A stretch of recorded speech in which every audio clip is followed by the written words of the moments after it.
जय हिंद, नमस्कार, आदाब, सत श्री अकाल। सभी को गुड इवनिंग।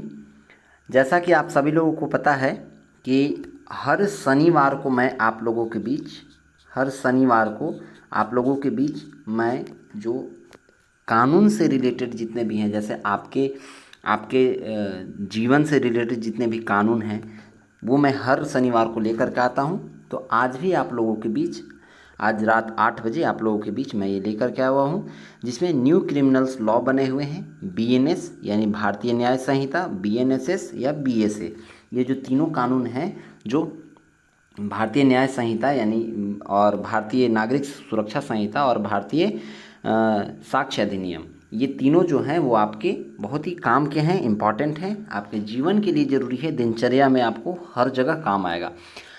भारत में इस बात की बहुत ही गलीमत कहा जाए कि महिलाओं को खास करके त्यौहार बहुत ज़्यादा याद रहते हैं, लेकिन उनकी सुरक्षा के लिए क्या क्या अधिकार हैं वो उन्हें पता नहीं होते हैं, है ना। तो त्यौहार से ज़्यादा आप अपनी सुरक्षा के लिए अधिकार को जानिए, जिससे आपकी बहुत ज़्यादा लाभ हो, आपको कहीं भी दिक्कत न झेलना पड़े। तो वही आज मैं दो टॉपिक लेकर के आप लोगों के बीच आया हुआ हूँ। एक टॉपिक है आपका मिसकैरेज यानी गर्भपात से और विवाह संबंधित जितने भी अपराध होते हैं, जैसे दहेज वहेज का जितना भी, दहेज प्रथा के लिए जितने भी कानून ये सब है ना, तो उसके लिए जितना महिलाओं को दिक्कत झेलना पड़ता है, उन सभी के लिए मैं आप लोगों के बीच बीएनएस का कानून लेकर के आया हूँ और आईपीसी का सेक्शन लेकर के आया हुआ हूँ। ठीक है, तो चलिए आज का जो टॉपिक है साफ आपको थंबनेल में दिख रहा होगा, उसको मैं आप लोगों के बीच बताऊँगा और आप लोग अच्छे से समझेंगे। ठीक है, चलिए तो शुरू करते हैं। ये है झारखंड यानी झारखंड पुलिस अकादमी हजारीबाग का जो है सो यहाँ पे तीनों दिया हुआ, जो मैंने अभी कहा, बीएनएस, बीएनएसएस और बीएसए, है ना।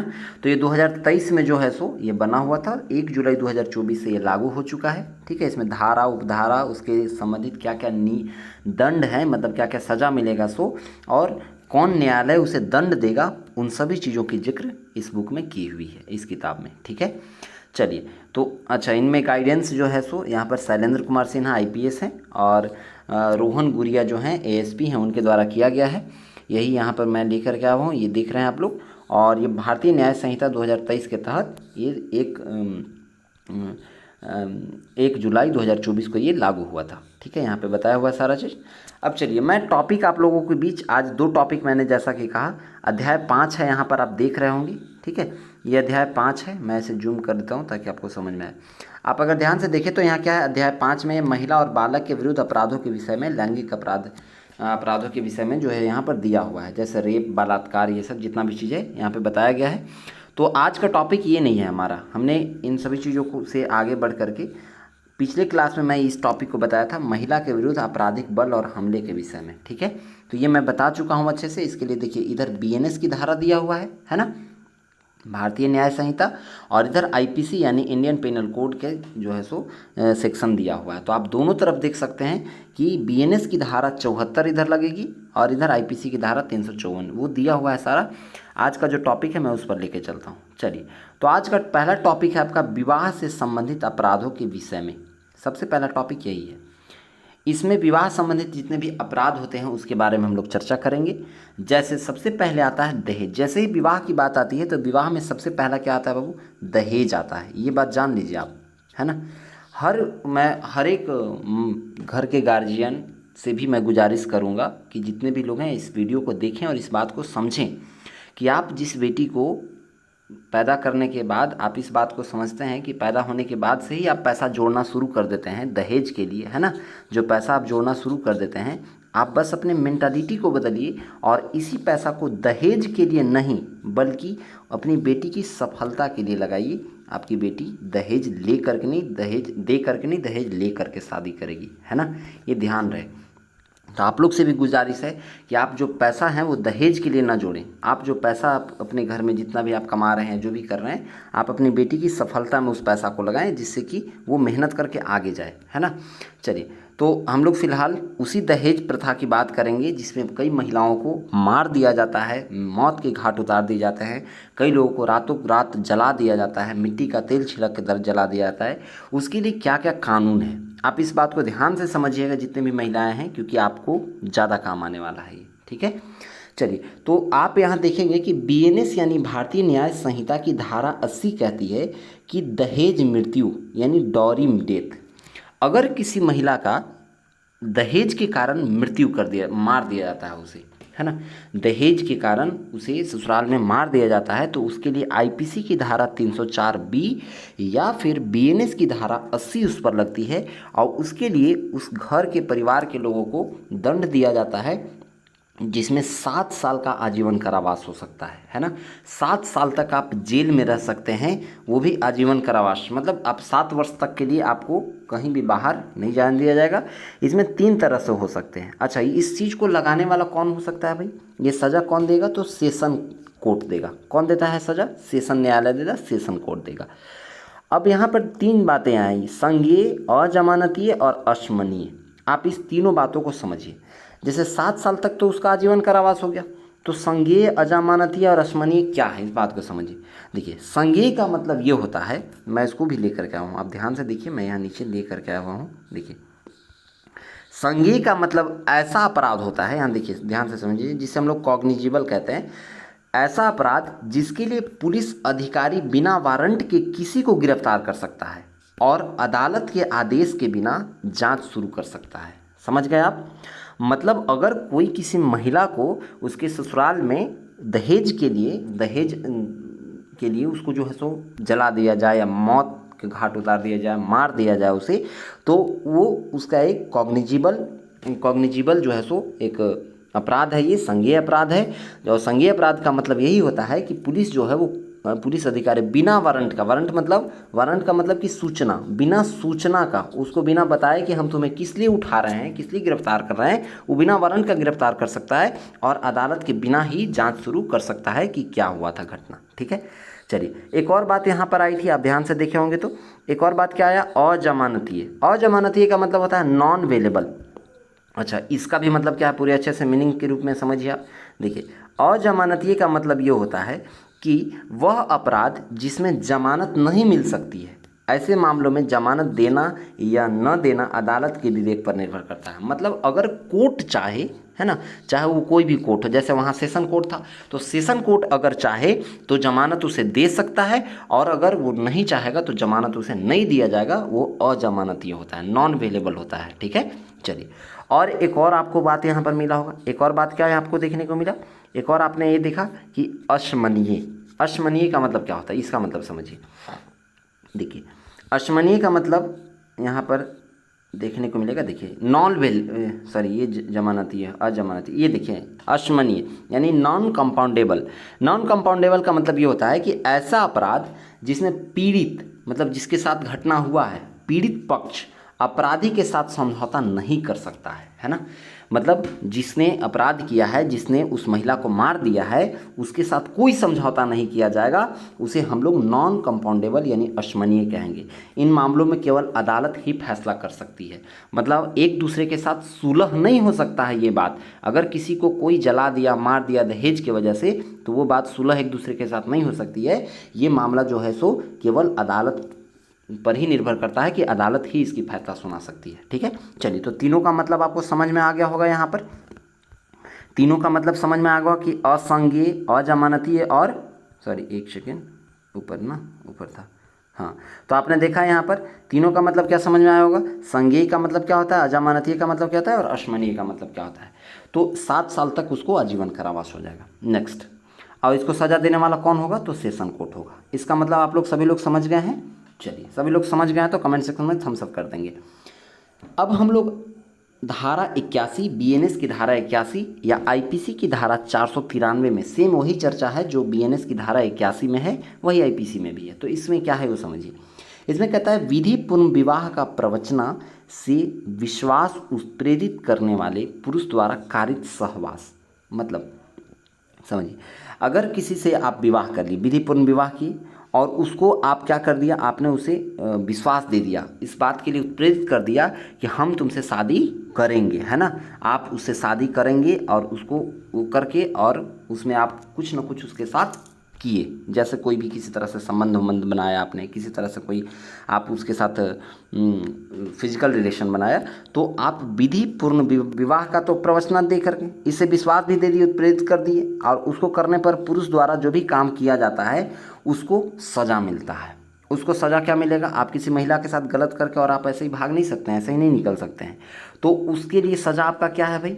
उसके लिए आपको दंड दिया जाएगा। कितने साल का? 10 साल का कारावास होगा और जुर्माना भी होगा, है ना। मतलब कि पैसा भी जो है वो लगेगा, पैसा भी आपको देना होगा जुर्माना के रूप में, और 10 साल जो है आपको जेल भी होगी। जिसमें कौन कर सकता है ये? तो ये कोर्ट से होगा जो प्रथम वर्ग मैजिस्ट्रेट करते हैं, है ना। प्रथम वर्ग जो होता है, फर्स्ट ग्रेड के जो मैजिस्ट्रेट होते हैं, उनका काम होता है, उनका काम होता है कि उनको सजा दें यहाँ पर, ठीक है। ये भी असंज्ञेय हुआ, अजमानती और अशमनीय होता है। तो अशमनीय और अजमानती का मतलब तो ये समझ में आ गया आपको कि नॉन बेलेबल और नॉन कंपाउंडेबल। असंज्ञेय का मतलब क्या होता है? इसका मतलब समझिए। इसका मतलब ये होता है कि अगर आप यहाँ देखिए, असंज्ञेय का मतलब वैसे कैसे हो रहा है, नॉन कॉग्निजिबल। असंज्ञेय का मतलब ऐसा अपराध जिसमें पुलिस को अदालत के वारंट के बिना अपराधी को गिरफ्तार करने का अधिकार नहीं होता है, नॉन कॉग्निजिबल ये कहलाता है। ये इसका मतलब क्या हुआ कि जब तक आपके पास, पुलिस के पास जब तक वारंट नहीं रहेगा, उसको सूचना नहीं दिया जाएगा या उसको अदालत के द्वारा नहीं बोला जाएगा कि आप इसे गिरफ्तार कीजिए, तब तक उसे गिरफ्तार करने का अधिकार नहीं है। ये अपराध आमतौर पर कम गंभीर होते हैं, जैसे सार्वजनिक उपद्रव या सामान्य चोट पहुंचाना आदि। ये सब जैसे सार्वजनिक उपद्रव आप किए या किसी को सामान्य चोट पहुंचा दी, किसी तरह से आप चोट पहुंचाए, तो उसके लिए ये जो है सो अपराध माना जाता है, नॉन कॉग्निजिबल, ठीक है। तो आप किसी महिला के साथ आपने वादा किया कि हम तुमसे शादी करेंगे, सब ठीक है, सब चीज़ ठीक ठाक, और वादा करके अब आप निकल गए वहाँ पे, है ना, उससे आप भाग गए वहाँ पर, तो आपको इस तरह से सजा दिया जा सकता है। अब अगले की ओर बढ़ते हैं, बीएनएस की धारा 82 की ओर, ठीक है। चलिए, बीएनएस की धारा 82 या आईपीसी की धारा 494 या 495 यही कहता है कि पति या पत्नी के जीवन काल में पुनः विवाह करना, ठीक है। पति या पत्नी के जीवन काल में मतलब आपका एक कोई हस्बैंड है, ठीक है, कोई एक महिला है, उसका हस्बैंड है, और उसके होते हुए भी आप किसी और दूसरे से विवाह कर लिए, तो आपको उसके लिए दंड भुगतना पड़ेगा, है ना। या कोई भी महिला हो, मतलब कोई लड़की है, ठीक है, और कोई लड़का है, ठीक है, अब एक दूसरे से शादी हो गया दोनों का, और उसके बावजूद भी लड़का कहीं और शादी कर लेता है उस लड़की को, उसके शादीशुदा होने के बावजूद भी, तो उसको सजा होगा भाई। क्या क्या सजा होगा? तो 7 साल का उसे कारावास होगा यानी जेल होगा, और उसे जुर्माना भी भरना पड़ेगा। ये भी अपराध असंज्ञेय होता है यानी नॉन कॉग्निजिबल होता है, जमानतीय होता है और समनीय होता है। इसका मतलब क्या आपने समझा? असंज्ञेय का मतलब नॉन कॉग्निजिबल, मतलब इसमें आपको पुलिस को गिरफ्तार करने के लिए उसे वारंट होना जरूरी है, उसका वारंट जब तक नहीं रहेगा तब तक उसे गिरफ्तार नहीं कर सकता है। जमानतीय का मतलब कि बेलेबल है, ये मतलब वो बेल पर छूट सकता है। आप बेल पर छूटने का मतलब ये नहीं है कि वो आज़ाद हो गया, आज़ाद ना हुआ है अभी, आज़ाद तब होगा। बेल पर छूटने का मतलब ये है कि जब कोर्ट में बुलाया जाएगा ना, उसे कोर्ट में बुलाया जाएगा जज साहब के द्वारा, तब उसे वहाँ जाना पड़ेगा, है ना, तब उसे वहाँ जाना पड़ेगा। बस वो सिर्फ बेल पर छूट करके बाहर घूम रहा है, वो अलग बात है, ठीक है। चलिए नेक्स्ट। अच्छा, इसको सज़ा कौन देंगे? तो प्रथम वर्ग यानी फर्स्ट ग्रेड के जो मैजिस्ट्रेट होते हैं वही इनको सज़ा देंगे, ठीक है। इसमें 2 तरह से सज़ा है, उपधारा 1 और उपधारा 2, 2 गो। एक 7 साल का कारावास हो सकता है और एक 10 साल का जेल हो सकता है ना। कारावास मतलब जेल ही वहाँ पर, ठीक है, या जुर्माना देना पड़ सकता है। इसमें भी सेम वही चीज़ है, ठीक है। तो ये समनीय है और अशमनीय है, दोनों 2 तरह से हैं। इसमें भी प्रथम वर्ग के मैजिस्ट्रेट होते हैं, इसमें भी प्रथम वर्ग के मैजिस्ट्रेट ही होते हैं। चलिए, अगला है बीएनएस की धारा 83। उसी तरह से है आईपीसी की धारा 496। ये दोनों सेम है। आप ऐसे कह सकते हैं कि बीएनएस की धारा जो 83 में बात कहा गया है वही आईपीसी की धारा 496 में कहा गया, इसलिए यहाँ आईपीसी 496 लिखा हुआ है, ठीक है। इसमें कहता है विधि पूर्ण विवाह के बिना कपटपूर्वक विवाह कर्म पूरा कर लेना। समझिए, इसका मतलब क्या हुआ कि आप किसी से सही ढंग से विवाह नहीं किए, आप किसी से भाग करके शादी कर लिए, ठीक है। या किसी से आप छल से शादी कर लिए, भाग करके नहीं, सॉरी, क्या कर दिए आप, किसी से छल से शादी कर लिए। छल मतलब उसको धोखा दे करके, कि जैसे आपने क्या कहा, चलो मेरे गाड़ी पे बैठो, मैं तुमको ले करके चलता हूँ उधर, और आप उस किसी को लेके गए और उसको छल से आपने क्या कर लिया, विवाह कर दिया वहाँ पर ले जा करके, जोर जबरदस्ती करके, ठीक है। तो अगर आप कपटपूर्वक किसी से विवाह कर लिए, शादी कर लिए, तो उसके लिए आपको जेल होगा 7 साल का, और उसके लिए आपको जुर्माना भी देना पड़ेगा। ये भी अपराध जो होता है वो नॉन कॉग्निजिबल होता है, असंज्ञेय होता है, अजमानती होता है, नॉन बेलेबल होता है, मतलब आपको बेल नहीं मिलेगा, ठीक है, और अशमनीय होगा, ठीक है। नॉन अशमनीय मतलब बताया था हमने ना, नॉन कंपाउंडेबल, ठीक है। अच्छा, इसका मीनिंग का मतलब ये हुआ कि आप जो हैं, यहाँ देखिए ना, मैं दिखा दे रहा हूँ। अशमनीय का मतलब ये हुआ कि आप ऐसा अपराध किए जिसमें पीड़ित पक्ष अपराधी के साथ समझौता नहीं करेगा। इस मामलों में केवल अदालत ही जो है सो बीच में अपना टांग अड़ा सकती है, और कोई नहीं, ठीक है। चलिए, तो यहाँ पर आप लोगों ने देख लिया, इसके बाद आगे बढ़िए। ये कैसे हो गया, चलिए आपने यहाँ देख लिया। अब इसके बाद आगे हम लोग देखते हैं अगला आईपीसी हम लोग देखेंगे, जिसमें क्या है, हाँ ये तो हमने बता दिया। धारा 83-84 को देखिए, विवाहित महिला को आपराधिक आशय से फुसला कर ले जाना या निरुद्ध करना। कहने का मतलब ये है कि आप किसी शादीशुदा महिला को जो है सो गिरफ्तार कर लिए या फुसला करके कहीं ले करके चले गए, है ना, तो उसके लिए भी आपको सज़ा हो सकती है। आप किसी भी शादीशुदा महिला को ऐसे ना उठा सकते हैं, वो किसी की प्रॉपर्टी है। अब आप उसको जो है सो कहीं भी किसी तरह से फुसला करके नहीं ले जा सकते हैं, या किसी उसके साथ कुछ गलत नहीं कर सकते हैं, ठीक है। तो उसके लिए आपको दंड होगा, यानी सज़ा होगी। भाई क्या सज़ा होगा, तो 2 साल का आपको जेल हो सकता है और जुर्माना, या दोनों हो सकता है, या तो जेल होगा या जुर्माना, मतलब जुर्माना होगा, ठीक है। 2 साल का जेल में रहो या फिर जुर्माना भरो, या नहीं तो दोनों हो सकता है, जेल भी और जुर्माना दोनों देना पड़ेगा। ये भी नॉन कॉग्निजिबल है और नॉन बेलेबल है और शमनीय है, ठीक है। इसे कौन दे सकता है, तो जिले में कोई भी मजिस्ट्रेट है, तो कोई भी मजिस्ट्रेट इस सज़ा को सुना सकते हैं या सज़ा उसको देंगे, ठीक है। नेक्स्ट आगे बढ़िए। अब अगले धारा की ओर बढ़ते हैं हम लोग। धारा 85 बीएनएस की धारा 85 क्या कहती है, किसी महिला के पति या पति के नातेदार द्वारा उसके प्रति क्रूरता करना। समझे, कहने का मतलब कि कोई भी महिला है, उसके पति यानी कि उसका हस्बैंड, या फिर उसके पति के नातेदार मतलब मानने वाला, ठीक है, उसके प्रति क्रूरता करना। मतलब जैसे नहीं कहते हैं कि पति के नाते से, हस्बैंड के नाते से, जैसे शादी नहीं हुआ है तो पहले इंगेजमेंट हुआ तो एक हद तक लोग मान लेते हैं कि पति पत्नी अब इन लोग हो जाएंगे, तो उस नाते से अगर किसी लड़की के साथ, आप किसी महिला के साथ बहुत क्रूरता करते हैं, बहुत उसको हर्ट करते हैं, बहुत दिक्कत देते हैं, बहुत प्रॉब्लम में डालते हैं उसे, तो उसके लिए आपको 3 साल का जेल हो जाएगा मेरे भाई, ठीक है। ये ध्यान रहे, ठीक है। मतलब किसी लड़की को, जैसे मान लीजिए आप ऐसा समझिए कि शादी होने से पहले किसी का कोई दोस्त है, कोई लड़की है, ठीक है। ये जैसे कि कहते हैं आजकल का ट्रेंड है भाई, बॉयफ्रेंड और गर्लफ्रेंड वाला। तो कोई बॉयफ्रेंड है, उसको गर्लफ्रेंड को उसको तंग कर रहा है ना, तो वो बहुत तंग कर रहा है उसको, तो उसके लिए 3 साल को उसको जेल हो जाएगा, ठीक है। या उसका हस्बैंड है जो शादी से हो चुका है, तो उसको भी जेल हो जाएगा अगर वो अपनी महिला को हर्ट करता है, तो प्रॉब्लम में डालता है तो 3 वर्ष का जेल होगा और जुर्माना भी लगेगा। इसमें भी आपका अजमानती है, ठीक है, इसमें जमानत नहीं मिलेगा आपको, आप जेल में रहिएगा तो जेल में सड़ते रहिए वहाँ पर। आईपीसी की धारा 498 का ए यही बात कहता है जो बीएनएस की धारा 85 कहती है। इसमें इनको सज़ा कौन देंगे इन लोगों को, तो इनको सज़ा देने के लिए प्रथम वर्ग के मजिस्ट्रेट होते हैं, यानी फर्स्ट ग्रेड मजिस्ट्रेट इनको दे सकते हैं, ठीक है। अब चलिए, इसमें न्यू सेक्शन कुछ इसमें जुड़ा हुआ है जो धारा 86 में है। क्रूरता की परिभाषा दी गई है कि क्रूर कोई व्यक्ति कैसे हो सकता है ना। तो क्रूरता की परिभाषा किस में दिया गया है, धारा बीएनएस की धारा 86 में, ठीक है। ये न्यू सेक्शन जुड़ा हुआ है। अच्छा, बीएनएस धारा 87 क्या कहती है, कहते हैं कि विवाह आदि के करने को विवश करने के लिए किसी महिला को व्यक्त करना, यानी अबडक्टिंग करना या अपहरण करना या उसे उत्प्रेरित करना। कहने का मतलब है अगर किसी लड़की से आपको शादी करना है तो उसको शादी करने के लिए अपने वश में करना। कहने का मतलब कि महिला को आप अपने वश में, यानी कि आप अपहरण उसका कर लिए शादी करने के लिए। जैसे वो किसी और को चाहती थी, आप ऐसे समझिए, वो किसी और को चाहती थी, शादी किसी और से होने वाला था, और आपने एकदम ठान लिया कि वो मेरी नहीं तो किसी और की नहीं, है ना। तो अगर आपने इस तरह से किया और इस तरह से करके उस लड़की को आपने इंडक्ट करने का प्रयास किया, यानी उत्प्रेरित किया, उसे बहकाया, या फिर उसका आपने अपहरण कर लिया, किडनैप कर लिया कि भाई तुम मेरी नहीं तो किसी और की नहीं होगी, तो मेरी ही होगी, वरना किसी का नहीं होने दूंगा, ठीक है। आप इस बात पर अगर हैं तो आपके साथ तो बहुत बुरा होने वाला है मेरे भाई। क्यों? क्योंकि आपको दंड मिलेगा, यानी कि सज़ा होगी। कितने साल की? 10 साल का जेल। तो 10 साल का जेल होगा और जुर्माना जो भरना है सो वो तो भरना ही है, ठीक है।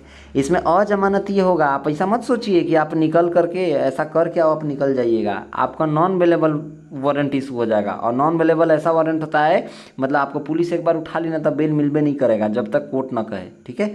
तो इसको सज़ा देने वाले कौन रहेंगे? सेशन कोर्ट रहेंगे, ठीक है। सेशन न्यायालय के द्वारा इसे सज़ा मिलेगी जो व्यक्ति ऐसा करता है भाई, ठीक है। तो जो लड़के लोग हों थोड़ा संभल के रहना अच्छे से। अगर किसी महिला को अपने ऐसा दिमाग में ठान के रखा है तो मेरी नहीं तो किसी और की नहीं, तो भैया भूल जाओ, ऐसा कुछ होने वाला नहीं है ना। आपका 10 साल बर्बाद हो जाएगा, जेल में रह जाओगे, बाकी नॉन अवेलेबल है, जीवन ख़त्म हो जाएगा, ठीक है। तो मस्त पढ़ो लिखो, आगे बढ़ो, जीवन बढ़ाओ अपना। चलिए, तो ये था आपका भाई, आपने देखा महिला के शादी विवाह से संबंधित, शादी से संबंधित जितने भी गुनाह थे और उसके लिए क्या सज़ा थी, ठीक है। अब आता है गर्भपात, ये सब करने के विषय में। गर्भपात यानी मिसकैरेज। इसका मतलब, गर्भपात का मतलब आप सीधा सीधे एक भाषा में समझे, बच्चा गिराने के संबंध में, ठीक है।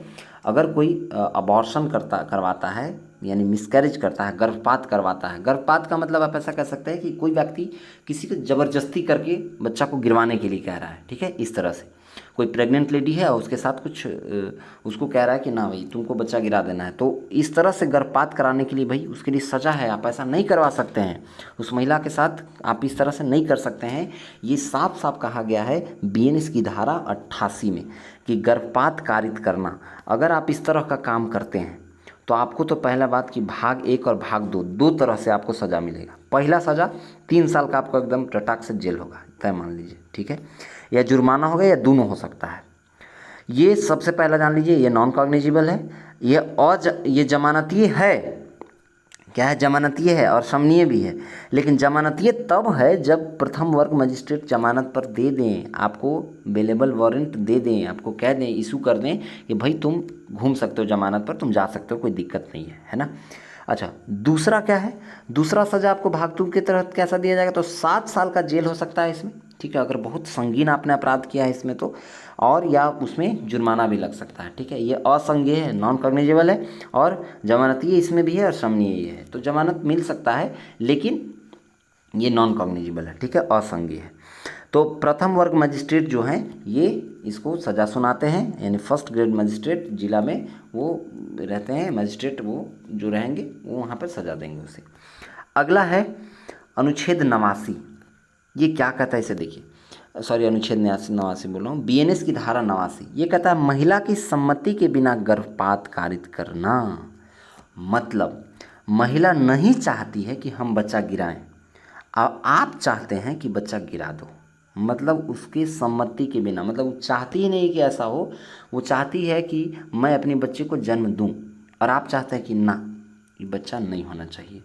तो आप अगर इस तरह का कार्य करते हैं तो इसमें आईपीसी की धारा 313 में कहा गया है कि आपको 10 साल का जेल हो जाएगा बबुआ, ध्यान रहे। या बीएनएस की धारा 89 भी यही कहती है कि 10 साल का आपको जेल होगा, आजीवन कारावास होगा, कोई रोक टोक नहीं, एकदम आजीवन कारावास में जाइए और जो सज़ा है उसको झेलिए, और उसके साथ साथ आप जुर्माना भी भरिए, जो पैसा आपको देना होगा, ठीक है। जो कोर्ट सेशन न्यायालय जो बोलेगी उसको, उस जुर्माना को आपको भरना होगा। ये अजमानती होती है, नॉन बेलेबल होता है, ठीक है। इसमें आपको बेल भी नहीं मिलेगा, ध्यान रहे, अगर आपने ऐसा कार्य किया तो। नेक्स्ट, अगले पॉइंट की ओर, अगला धारा की ओर बढ़ेंगे हम लोग। बीएनएस की धारा 90 ये क्या कहती है? ये कहता है गर्भपात कारित करने के आशय से किए गए कार्यों द्वारा कारित मृत्यु। अरे बाबा, इतना तहलका। देखो इसका मतलब क्या हुआ कि धारा 90 कहता है, बीएनएस की धारा 90 या आईपीसी की धारा 314 कहता है कि अगर आप किसी महिला को का गर्भपात करवाए, और गर्भपात करवाने के ये से उसी समय उस कार्य होते समय ही महिला का मृत्यु हो गया, महिला का डेथ हो गया, महिला मर गई, तो उसके लिए आपको क्या क्या सज़ा मिलेगी, ध्यान से सुनो। देखो, सबसे पहला तो धारा 1 के तहत आपको 1 से 10 साल तक का जेल होगा, ये तय है, उसको कोई नहीं रोक सकता है, सेशन न्यायालय ही रोक सकती है, रोकना होगा तो, अन्यथा वो तो ऐसा करेगी नहीं, आप इतना घिनौना काम करके कैसे निकल जाओगे, है ना। तो 1 से 10 वर्ष तक का कारावास और जुर्माना, ये दोनों होगा। ये संज्ञेय है ना, कॉग्निजिबल है, और अजमानती है भैया, बेल नहीं मिलेगा, एकदम नॉन बेलेबल है, बेल मिलेगा ही नहीं, है ना। तो ये पहला हो गया।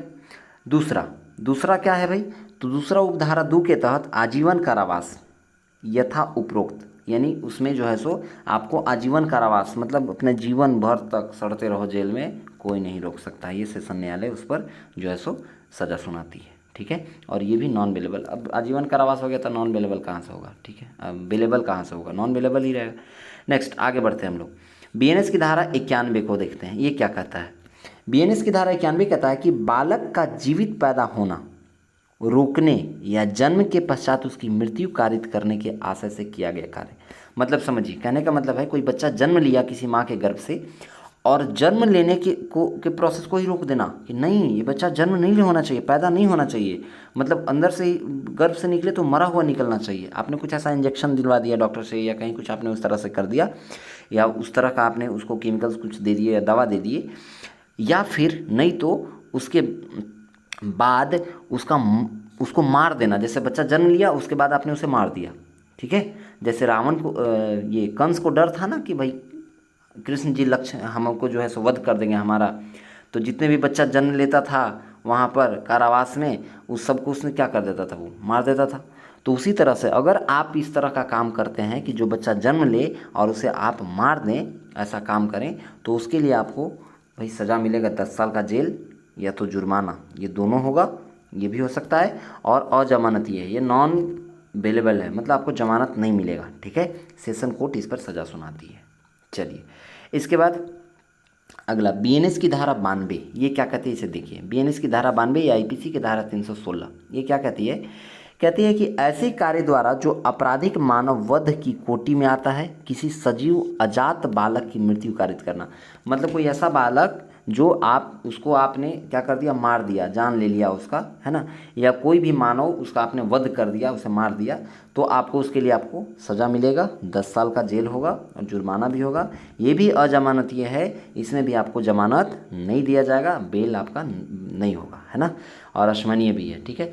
तो इसमें जो है सो अश्वनीय का मतलब आपको पता होगा कि इसमें एक दूसरे से समझौता नहीं होगा, जो भी एक दूसरे 2 पार्टी रहेंगे, दोनों पार्टी में अगर इस तरह का है तो दोनों में समझौता नहीं होगा, इसमें कोर्ट ही, सेशन न्यायालय ही अपनी जो है सो सज़ा सुनाएगी, वही सज़ा आपको मानना है वहाँ पर, ठीक है। चलिए, तो ये था आज का 2 टॉपिक जिसको हमने आपको पढ़ा दिया, ठीक है। उम्मीद करता हूँ कि ऐसा सभी टॉपिक आपको पूरा अच्छे से समझ में आया होगा। हमने यहाँ संज्ञेय, कॉग्निजिबल, फिर असंज्ञेय, नॉन कॉग्निजिबल, ये सब बता ही दिया है, जमानती अजमानती। तो ये था आज का आपका क्लास जिसको आप लोगों ने देखा, गर्भपात और विवाह से संबंधित अपराधों के लिए क्या क्या सज़ा है, वो सज़ा, ठीक है। तो उम्मीद करता हूँ आप सभी बहनों से, सभी माँओं से, सभी बेटियों से और सभी गार्जियन से और सभी लड़कों से, जितने भी लोग हैं सभी लोगों से मेरा आग्रह है कि भाई ऐसा ऐसा काम ना करें। इस तरह का अगर कुछ आप काम करते हैं तो आप तय मान लो कि आपके लिए कानून में सज़ा दिया हुआ है और आपको सज़ा मिलेगा, ठीक है। तो उम्मीद करता हूँ कि सभी लोग इस बात को अच्छे से समझे होंगे, और मैं हर रोज़ जैसे शनिवार को ये लेकर के आता हूँ, अगले शनिवार को फिर से मैं ऐसा ही कानूनी कीड़ा आपको बनाने के लिए आऊँगा और आपको इसको समझना है, ठीक है। मिलेंगे अगले क्लास में। अगर क्लास अच्छा लगा हो तो सेशन को लाइक कर दीजिएगा, अपने साथियों में शेयर कर दीजिएगा, और मैं उन गार्जियंस और उन बेटियों से, खास करके उन लड़कियों से, उन बहनों से कहना चाहूँगा कि इस वीडियो को अपने साथियों में ज़रूर शेयर कीजिएगा, ताकि उन लोगों के साथ कुछ गलत न हो, ठीक है। चलिए, तो मिलेंगे अगले क्लास में, तब तक के लिए सभी को जय हिंद, गुड नाइट।